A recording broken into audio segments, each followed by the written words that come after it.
काय झालं स्वानंदी? अगं का ना, का थांबलीस? मॅडम, मणी सर माझ्याशी कसे वागले ते तुम्हाला चांगलंच माहितीये. तरी तुम्ही त्यांनी बनवलेली भाजी माझ्यासाठी आणली आणि आता मला हे सगळं माहित झालंय तरी तुम्ही मला ही भाजी खायला सांगताय. हो, कारण ही भाजी मणीने तुझा राग घालवण्यासाठी नाही बनवली, तुला आवडते म्हणून बनवली. ही त्यांनी बनवली हे तुला सांगायचं नाही असंही त्यांनी मला बचावून सांगितलं होतं, तरी सुद्धा मी तुला सांगितलं. तुला का सांगायचं नाही? कारण का तुला त्याचा त्रास होईल म्हणून. आज तो ऑफिसला सुद्धा आला नाहीये, कारण त्याला इथे बघून तुला त्रास होतो आणि त्या सगळ्याचा परिणाम तुझ्या कामावर होतो म्हणून.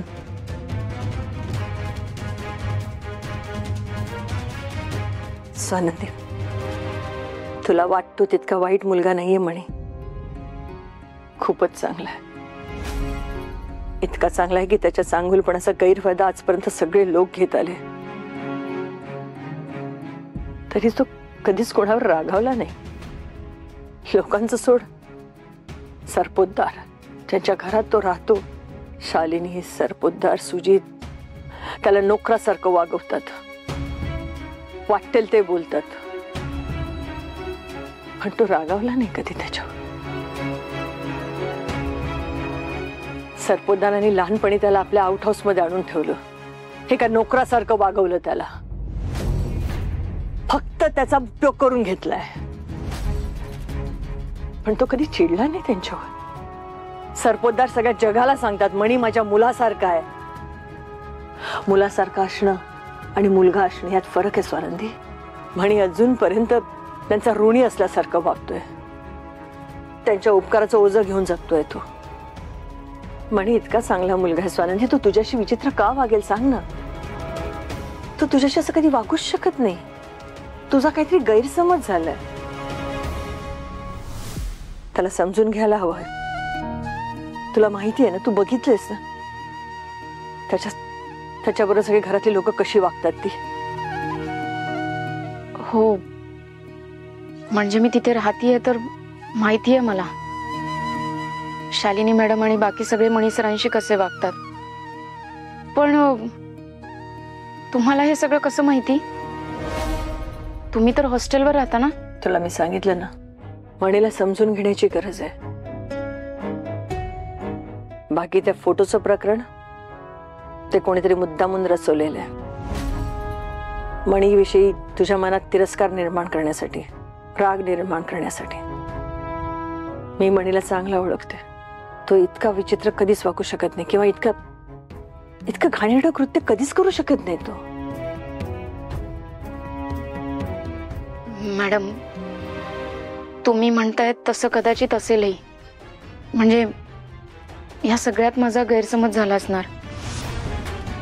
पण बरं झालं मॅडम, तुम्ही मला हे सगळं सांगितलं, माझ्याशी बोललात. मी खरंच असा कधी विचारच केला नव्हता. मग विचार कर स्वानंदी, विचार कर. जे दिसतं त्याच्यावर विश्वास ठेवू नको. माणसानं ओळखायला शिक. माझा मणीवर विश्वास आहे. तो इतका वाईट कधीच वागू शकत नाही. तुझ्या बाबतीत तर नाहीच.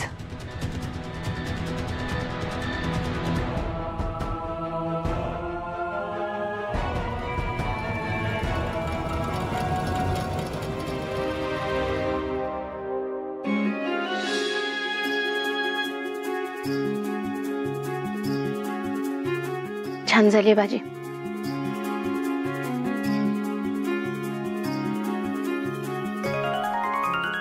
तुम्ही नाही जेवणार?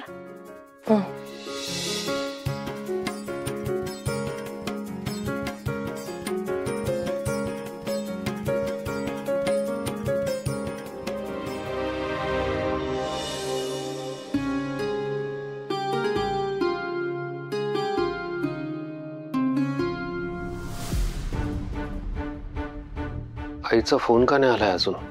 असं तर नाही ना झालंय की आईने स्वानंदीला सांगितलं की ही शेवभाजी मणीने बनवली आणि स्वानंदीला त्याचा राग आला, हे सांगण्यासाठी आईने मला फोन नाही केला? मणी सर. स्वानंदी, तुम्ही इथे? तुम्ही या ना स्वानंदी. तुम्ही या प्लीज. बसा ना. हो सॉरी.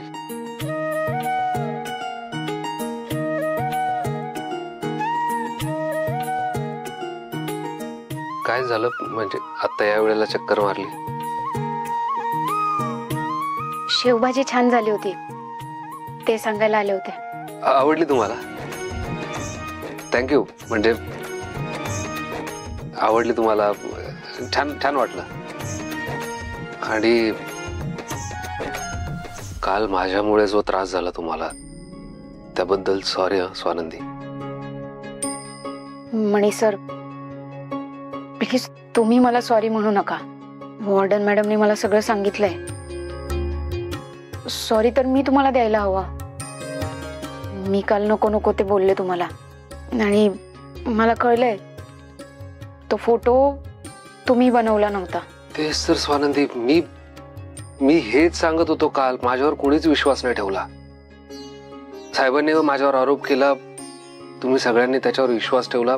स्वानंदी मी का करेन असं? तुम्हाला त्रास व्हावा असं मी का वागेन? मला प्रश्न हा पडलाय की तो फोटो तुमच्या रूम मध्ये कसा आला? माझं एवढंच म्हणणं आहे स्वानंदी की तुम्ही सावध राहायला हवं. सावध? हा. कोणापासून?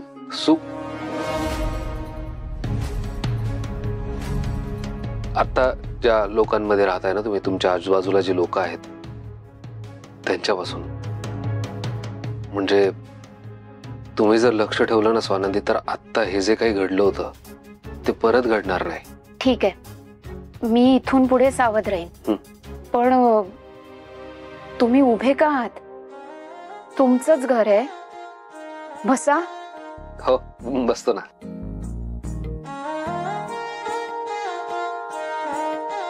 मणी सर तुम्ही मला त्या दिवशी तुमचं आणि सुजित सरांचं नातं किती किचकट आहे हे सांगायचा प्रयत्न करत होतात, पण मी काही समजून घेतलं नाही. पण आता ते मला जाणून घ्यायचंय. आणि वॉर्डन मॅडम म्हणत होत्या की तुम्ही अनेक वर्षांपासून इथे या आउट हाऊस मध्ये एकटेच राहता. खरं आहे का ते? हो खरं आहे. तुमचं बरंच बोलणं आलं. हो म्हणजे आई वॉर्डन मॅडम बरोबर बोलल्या. काय ना स्वानंदी, मी खूप लहान होतो, म्हणजे कळतही नव्हतं. अशा वयात सरपोतदार साहेबांनी मला या घरात आणलं.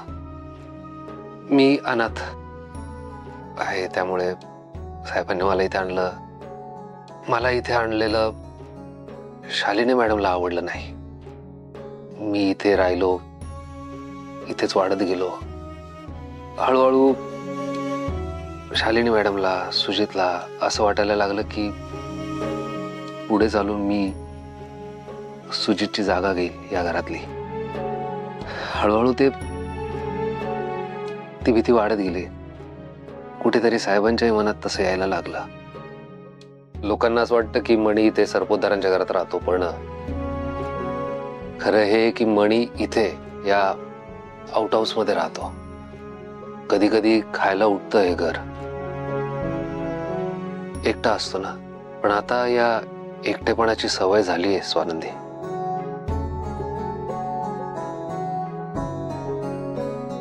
मणी सर तुम्ही प्लीज स्वतःला असे एकटे समजू नका. आता तब्येतीच्या कारणाने का होईना मी सरपोतदार साहेबांच्या घरी राहतेय. मी तुमचा एकटेपणा घालवायचा प्रयत्न करेन. मी देईन तुमची साथ. थँक्यू.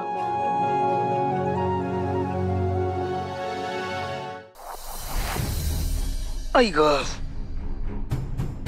वाह छान झालं जेवण. बरं स्वानंदी जेवलीये का? नाही, मला काय माहित नाही. सुजितराव तुम्हाला काही माहितीये का ती जेवली का? माहित नाही डॅड. कार्तिकी हो साहेब. इकडे जरा.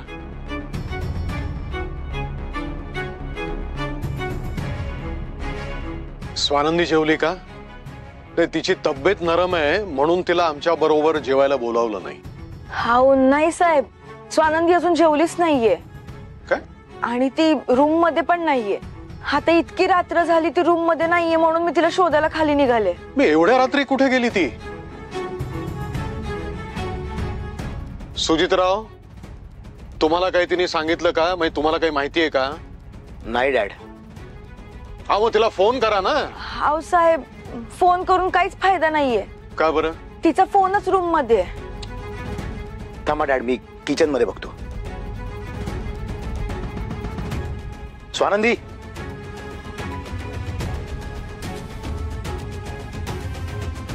डॅड किचन मध्ये पण नाहीये ती. सुजितराव, बाकीच्यांचं सोडा, पण तुम्हाला जबाबदारीची जाणीव नाहीये का? अहो, स्वानंदी आपल्या घरात राहते म्हटल्यानंतर तिची जबाबदारी आपल्यावरती आहे. तिला समजा काही झालं तर?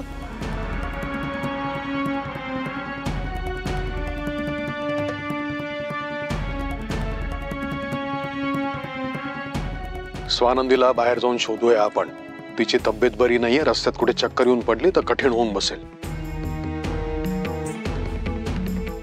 आता मग शेवटी आपण आउट हाऊस मध्ये जाऊन शोधूया. चला.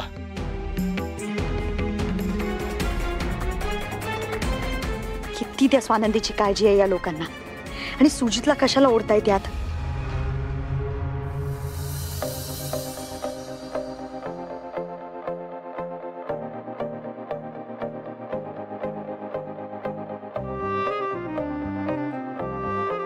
मणी सर, हे घर जरा छोटं आहे पण घर छान आहे. या घरात घर पण आहे. पण मणी सर, हो असं पसारा कोणी ठेवतं का? किती पसारा केलाय तुम्ही? म्हणजे मी आवरणारच होतो, तेवढ्यात स्वानंदी मी करतो ना. मणी सर, मी करते तुम्हाला मदत. तुम्ही एक काम का नाही करत? एखादी छानशी मुलगी शोधा, तिच्यासोबत लग्न करा, बायको आणा घरात, मग बघा घर कसं सुंदर आणि टापटीप राहतं. नाही, बरोबर आहे. माझ्या बायकोलाही माझ्या घरात झालेला पसारा आवडणार नाही. आणि मणी सर, अहो हे कपडे कोणी असं बेडवर ठेवतं का? एकतर कपडे कपाटात ठेवायचे किंवा एखाद्या बकेट मध्ये टाकायचे धुवायला. अहो स्वानंदी, मी खरंच आवरणारच होतो, पण तेवढ्यात तुम्ही आलात. मणी सर, मी करते तुम्हाला मदत, म्हणजे लवकर आवरून होईल. आणि मुळात वस्तू जागच्या जागी ठेवल्या की घरात पसाराच होत नाही. म्हणजे कसं, वस्तूंच्या जागा फिक्स करून ठेवायच्यात. वापरून झाली की तिथल्या तिथे वस्तू ठेवायची. वस्तू लवकरात लवकरही सापडते आणि घर सुंदर आणि टापटीप राहतं. स्वानंदी आता तेच बोलतायत जे मला लग्नानंतर सांगायच्या. कदाचित स्वानंदीला आठवतंय.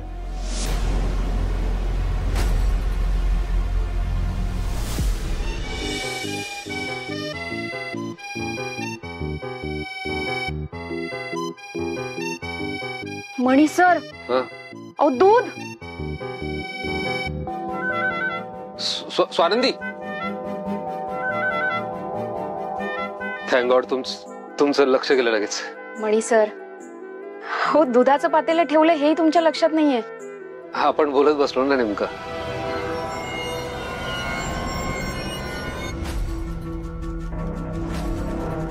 काय झालं? ह्यावर काय लिहिलंय?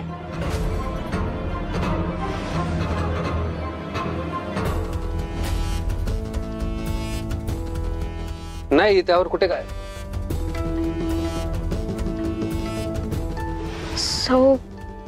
स्वानंदी मणिकुमार.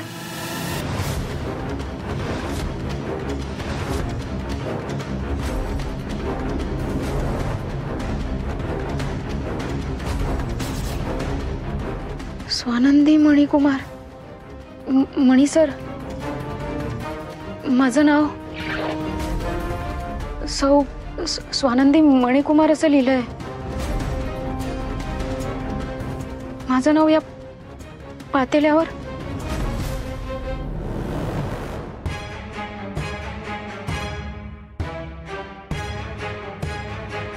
स्वानंदी, स्वानंदी काय होतंय? स्वानंदी काय होतंय तुम्हाला? स्वानंदी, अहो स्वानंदी, स्वानंदी डोळे उघडा. स्वानंदी. मणी, स्वानंदीला काय झालं? स्वानंदी बेशुद्ध पडल्यात. काय? स्वानंदी. अरे पण हे झालं कसं?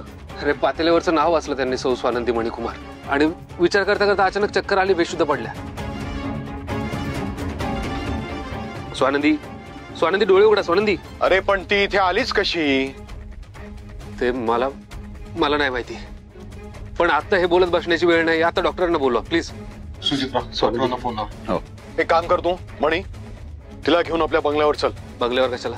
इथे बोलवा डॉक्टरांना. अरे डॉक्टरांना समजा इथे बोलवलं, पुन्हा तिला शुद्ध आली, पुन्हा ते नाव बघितलं तर तिला जास्त त्रास होईल.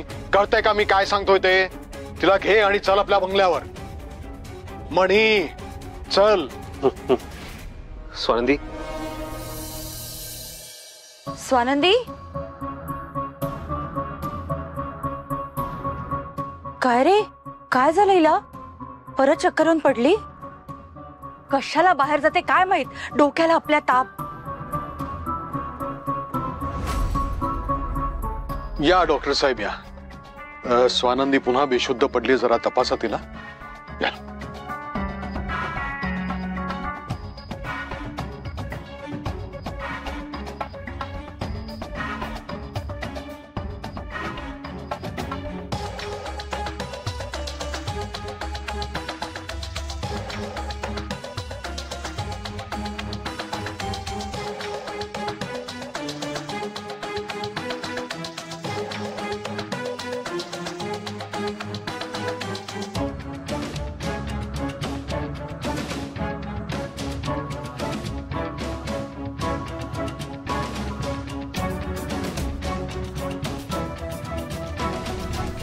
डॉक्टर साहेब सगळं ठीक आहे ना? काळजीचं काही कारण नाही ना? साहेब, तुम्ही सगळे सुशिक्षित लोक आहात ना, मग मी सांगितलेलं तुम्ही का नाही ऐकत?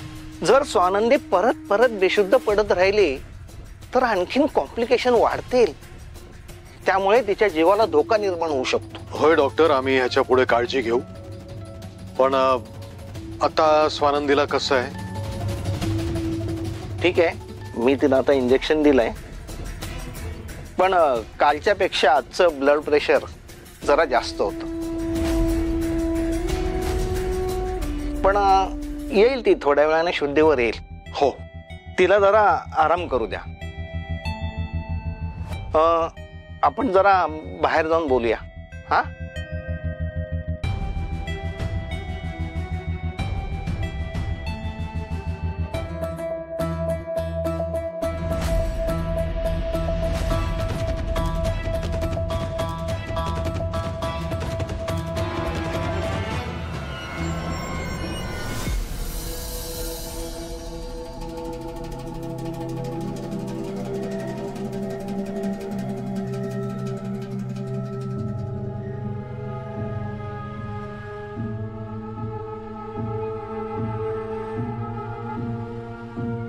सर पोद्दार साहेब, मी तुमच्या पदाचा आणि प्रतिष्ठेचा मान ठेवतो, पण मला आता संशय यायला लागलाय की तुम्हाला पेशंटची काळजी आहे किंवा नाही याचा.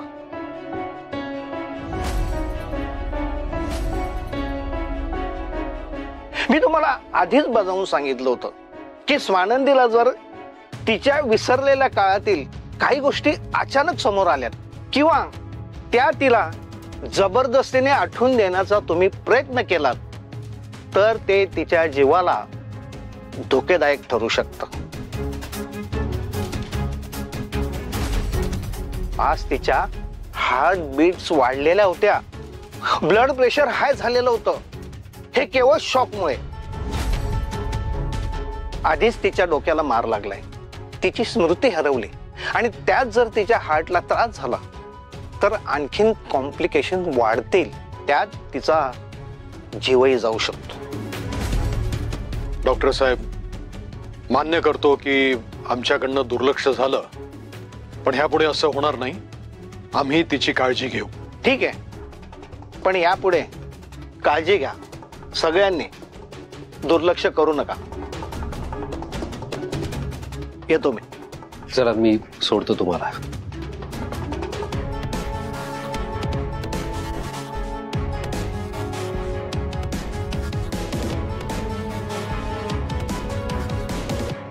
सुजितराव, स्वानंदीला काही झालं तर आपल्याला ते परवडण्यासारखं नाहीये.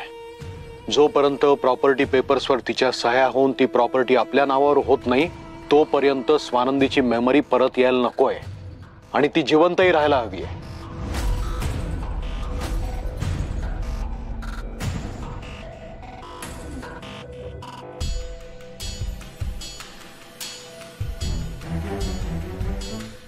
बरोबर बोलताय तुम्ही डॅड, पण हा मणी का नाही गप्प बसणार? स्वानंदीची मेमरी परत आणण्यासाठी सतत प्रयत्न करत राहील, तिला काहीतरी आठवण करून देत राहील. ह्या दोनच गोष्टी होऊ शकतात डॅड. एक तर स्वानंदीची मेमरी परत येऊ शकते, नाहीतर आता डॉक्टर म्हणाले तसं ती ढगात जाऊ शकते. आणि ह्यापैकी काही झालं ना तरी आपण बोंबलत बसणार मधल्यामध्ये. पण म्हणूनच आपण आता तिला आपल्या बाजूला वळवायला हवंय. पण ते कसं करणार डॅड? तिला आपल्या नात्यात अडकवायचं. म्हणजे सुजितराव, तुम्ही स्वानंदीशी लग्न करायचं.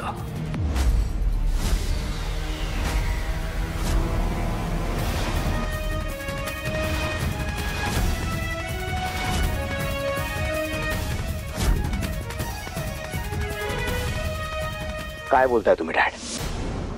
अहो तुम्ही काय बोलताय? तुमचं तुम्हाला तरी कळतंय का? मी काय विचारतेय, ती स्वानंदी मागे सुजितच्या गळ्यात पडणार होती तेव्हा सुजित लग्नातनं पळून गेला म्हणून तुम्हीच मणीच्या गळ्यात बांधलीत ना तिला. तिची लायकी तरी आहे माझ्या सुजितची लग्न करायची? स्वानंदीचं मणीशी लग्न झालंय आणि ते मोडलेलं सुद्धा नाही अजून. मणी अजून जिवंत आहे. मग हे कसं शक्य आहे? हे बघा, काही झालं तरी सुजितला लग्न करून देणार नाही मी. काळाची गरज म्हणून. पण डॅड, तुम्ही माझी परमिशन न घेता माझं लग्न स्वानंदी सोबत कसं ठरवताय? तुमची परमिशन मी घेतलेलीच नाहीये. मी माझा निर्णय सांगितलाय आणि तो सगळ्यांनी ऐकायचा आहे. अरे तुम्हाला का कळत नाहीये, जोपर्यंत स्वानंदीची मेमरी परत येत नाही तोपर्यंतच आपण सेफ आहोत. एकदा का तिची स्मरणशक्ती परत आली तर ती आपल्याला या घरातून बाहेर काढू शकते. आणि तो मणी सारखं तिच्या जवळ जवळ करतोय. जर स्वानंदीचा विश्वास मणीवर बसला तर स्वानंदी आपल्या हातातून निसटलीच समजा. आणि आपलं वैभव, आपलं ऐश्वर्य जर आपल्याला परत मिळवायचं असेल तर सुजितराव, तुमचं लग्न स्वानंदीशी लावून देण्या वाचून आपल्याकडे दुसरा कुठलाही पर्याय नाहीये.